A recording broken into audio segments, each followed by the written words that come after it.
Hey beautiful one, I wanted to record this video as a shout out to all the nice people who are currently running around in circles, keeping everyone around them happy, content, calm, at the expense of themselves. You see, I've literally had the biggest epiphany, and it feels like the final crack in that cocoon that I have been hiding in for so many years, because basically the world felt unsafe. I didn't know how to operate. You know, this was before even COVID happened, then COVID happened, and that completely destroyed my map of the world. And I wasn't really sure how to re-engage. And then I've had this experience, which I'll touch on a little bit, that has just brought it all into such clarity for me. And basically I realise that the goal in life is not to be nice. No, let me put that another way. The goal is not and should not be to be a nice person. And I think as soon as I say that, even within my own mind, I'm instantly like, oh, what do you mean be not nice? That you're advocating people going around and not being nice? And this is just to the small proportion of people who sacrifice every tiny scrap of their existence in helping others and to be nice to others. We're basically doormats. We are there for anyone and anything to come by and for us to try and be nice. And what I'm learning is that our goal should not be nice. Our goal should be to be kind. And there is a massive difference to nice and kind. Nice is being a doormat, saying yes to everything, being not really upsetting anyone's world, just trying to say yes and keep the peace, and just basically like placating everybody around you and just being really, really shiny and lovely and nice. And that often means that we are sacrificing a massive part of our own needs because we put everybody else's first.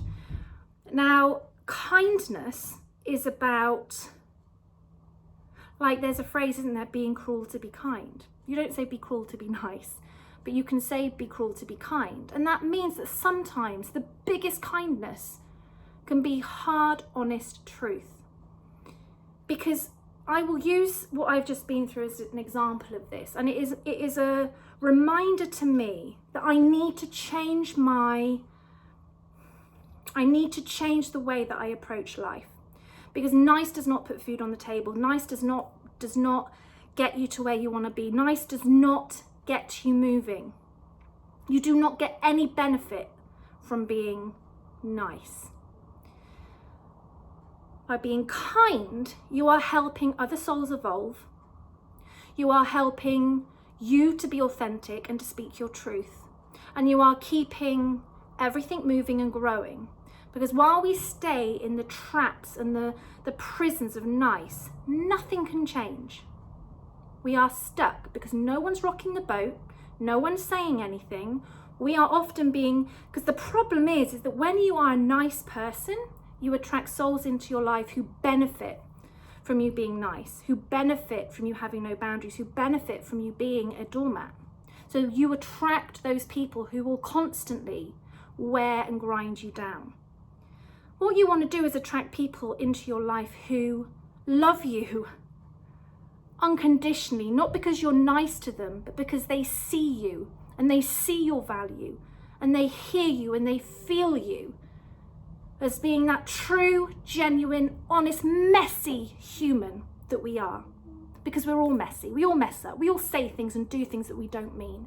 But because we're so frightened of not being nice, we're not even allowing ourselves to mess up. And that is where the good stuff, that's where creativity comes from, okay? So in this situation that I was just in, I had someone working with me and she wasn't doing a great job, I'll be honest. And she was very honest and she had anxiety. And so I really, after the first thing of me having to pick up something that she did wrong, and she took it very badly and very defensively, but it was okay. We even congratulated ourselves that we had a grown-up conversation. We were both okay, because I don't like, it's just not my strong point. But it became very apparent that was never, ever, ever going to be any responsibility taken on the other party of any mess up. It was always all my bad. Like, really just didn't care what happened as a result of her work. Wasn't her problem. And so what I found myself doing in true style to me throughout my entire life is I started overcompensating for her. I started doing the job that I was paying her to do, so that I didn't have to tell her that she wasn't doing the job properly. Like, that is the extent that I am so scared of not being nice, I'm just so scared of confrontation. And I think if I'm not nice, I'm going to have confrontation. I don't know, let's unpick that later. So I found that for 8 months, or however many months it was, I found that I was more and more compensating for her bad behaviour, poor work, and hiding it from her, because I didn't want to make her feel bad. I didn't want to make her feel bad about herself and low, because she had such a strong self-belief that she genuinely thought that she was the best at everything. Bless her heart. And I didn't want to be the one to burst that bubble and go, actually, love, like, no, like, you've done that wrong, you've not done that. So I lied. I kept telling her how great she was, because I just wanted to keep feeding that. You know, I'd never met anyone like it. I'd never met anyone that was so self-assured and yet just so not very good at her role. And so I played along with it, and I thought, well, I'm just going to be nice. You know, I don't want to be the one that tells her that that's not good enough, that that's not the way.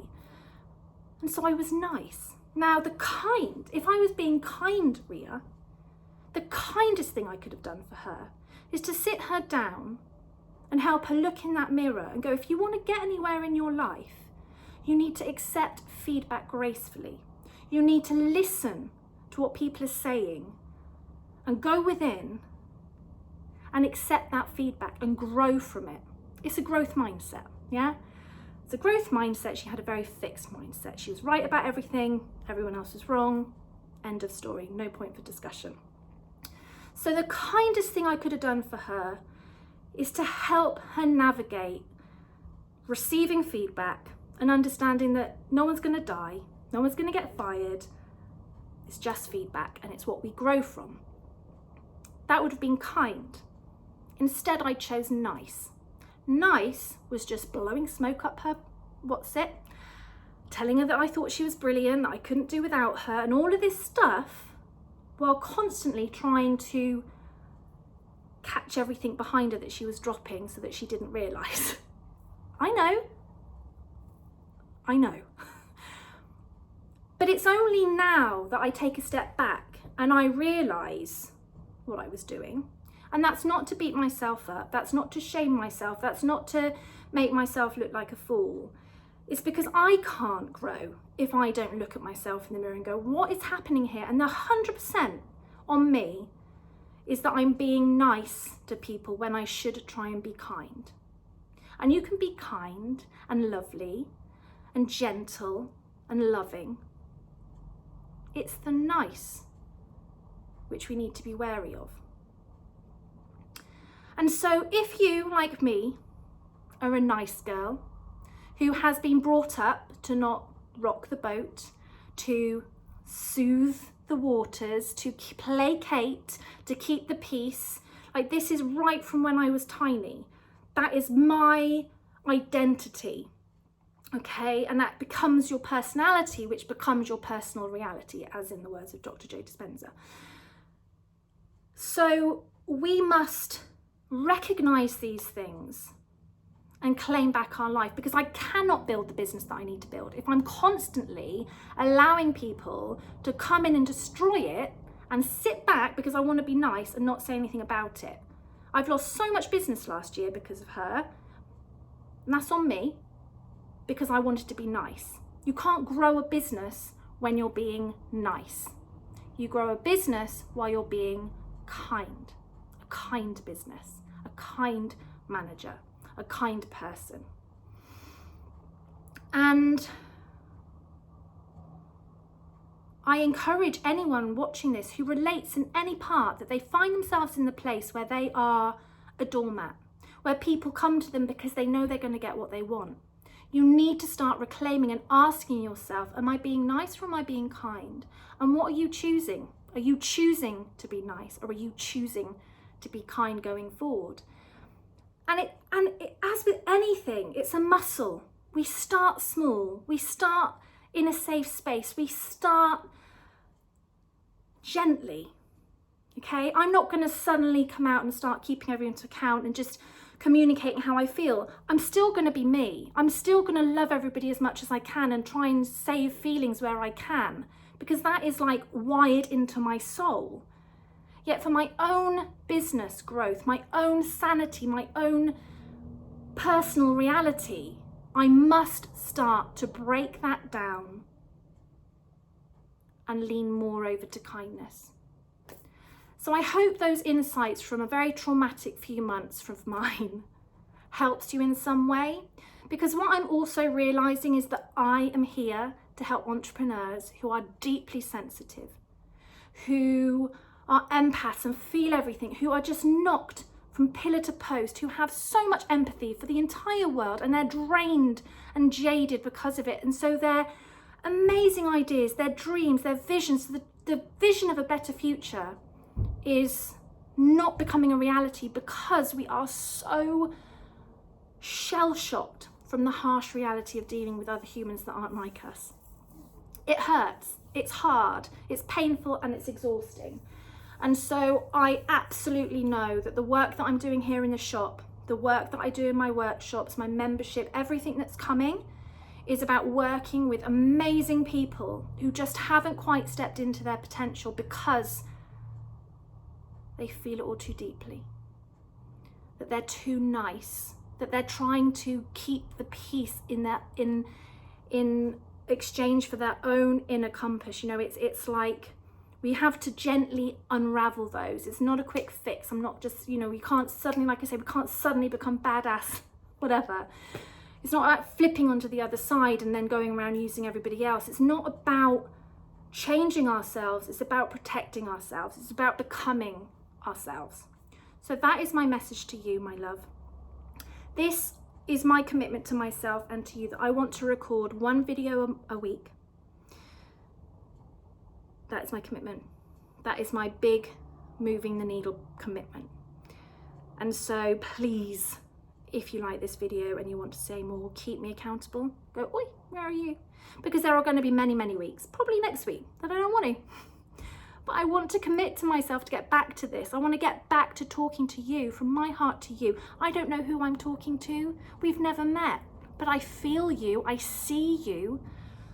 I see your beauty and all that you can create in this world. I know that you are there, and like me, you are just a bit of a shell compared to what you used to be, because it got beaten down by those that were attracted by our softness. And that we've just rolled over and just gone, I can't do this, and so shut ourselves off from the world. That's what I've done. I've shut myself off from everything and everyone. And that is not living. So we need to learn how to survive and to thrive, not to survive, to thrive in this world as sensitives, because it needs us. The world needs our light. It needs our gentleness. It needs our what only we have. And so we cannot allow ourselves to retreat and to hide. Okay? But we can do this together. We can do this together. So sending you lots of love. I'll speak to you soon.